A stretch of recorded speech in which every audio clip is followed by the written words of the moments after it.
Assalamualaikum warahmatullahi wabarakatuh. Perkenalkan, nama saya Sela Safira. Saya dari kelas 7H. Untuk membuat video ini pada mata kuliah Perspektif Global NPM 171202993. Yang pertama, bagaimana dunia ini bekerja? Nah, saya mencoba menjawabnya dari pandangan dan wawasan saya yang masih terbatas.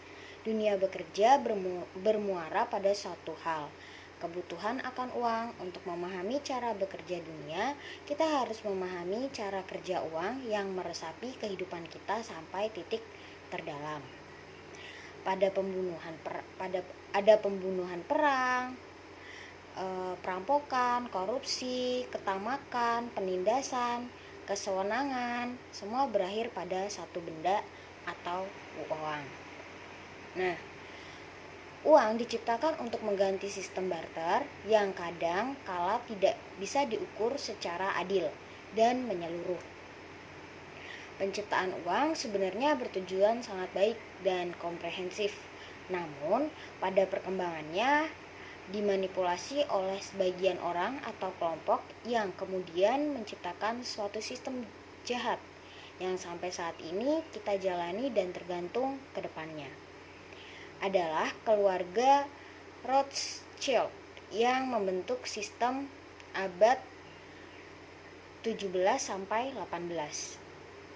Simpelnya begini, uang dicetak berdasarkan penukaran logam mulia yang ada, yaitu emas.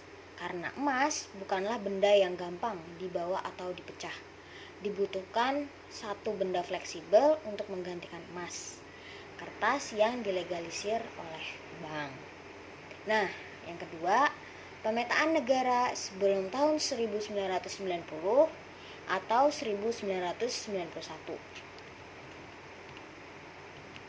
Jawabannya nomor 2 itu pada tahun 1978 ada sebuah lembaga global yang melakukan pemantauan seberapa jauh demokratisasi telah berlangsung di dunia dengan melakukan asesmen pada 192 negara dan 18 kawasan yang dilanda konflik. Laporan mereka menjadi acuan dari para ilmuwan politik dunia untuk melihat gelombang surut dan pasang demokratis. Di antaranya adalah Samuel Huntington dan John Markov. Pada tahun 1991, Freedom House menerbitkan hasil surveinya dengan temuan bahwa 45% negara di dunia adalah negara demokratis, yang berarti peningkatan dari sebelumnya 24,6%.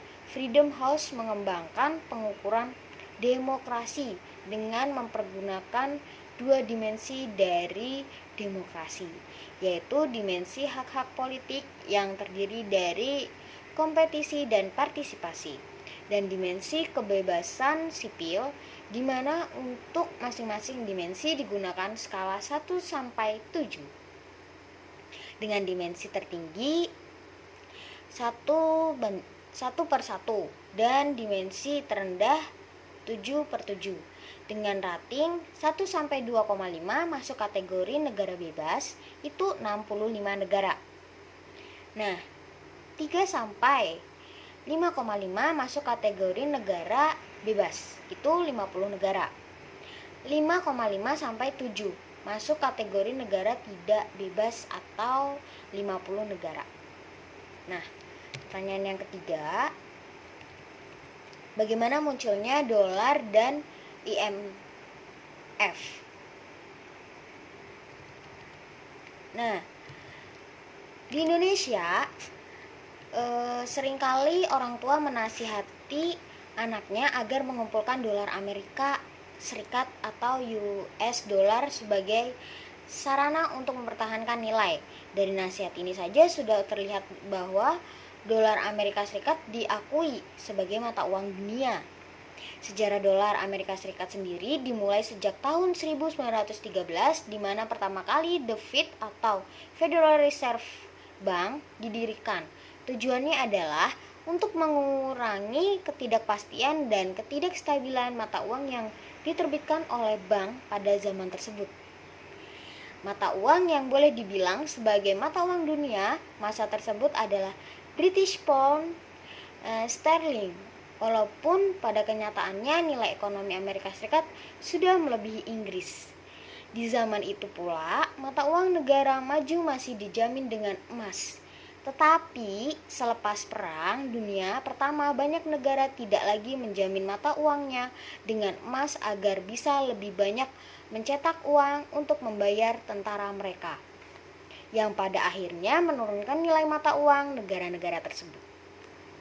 Nah, yang keempat itu tentang peta dunia mulai 1990 sampai 1991.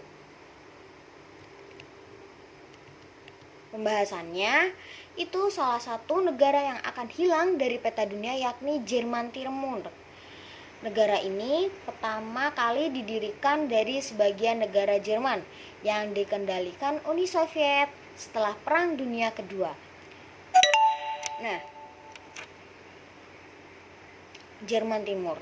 Namun karena tembok berlian dan kecenderungan untuk menembak orang yang berusaha menyeberang pembatas tembok Berlin hingga membuat Jerman Timur diintegrasikan kembali ke dalam sisa Jerman pada tahun 1990 karena Jerman Timur begitu jauh di belakang sisa Jerman secara ekonomis. Maka reintegrasi dengan Jerman Barat hampir membuat bangkrut Jerman hingga lama-kelamaan negara ini tak memiliki kesatuan yang akhirnya akan hilang dari peta dunia. Sekian pembahasan dari saya, kurang lebihnya mohon maaf. Wassalamualaikum warahmatullahi wabarakatuh.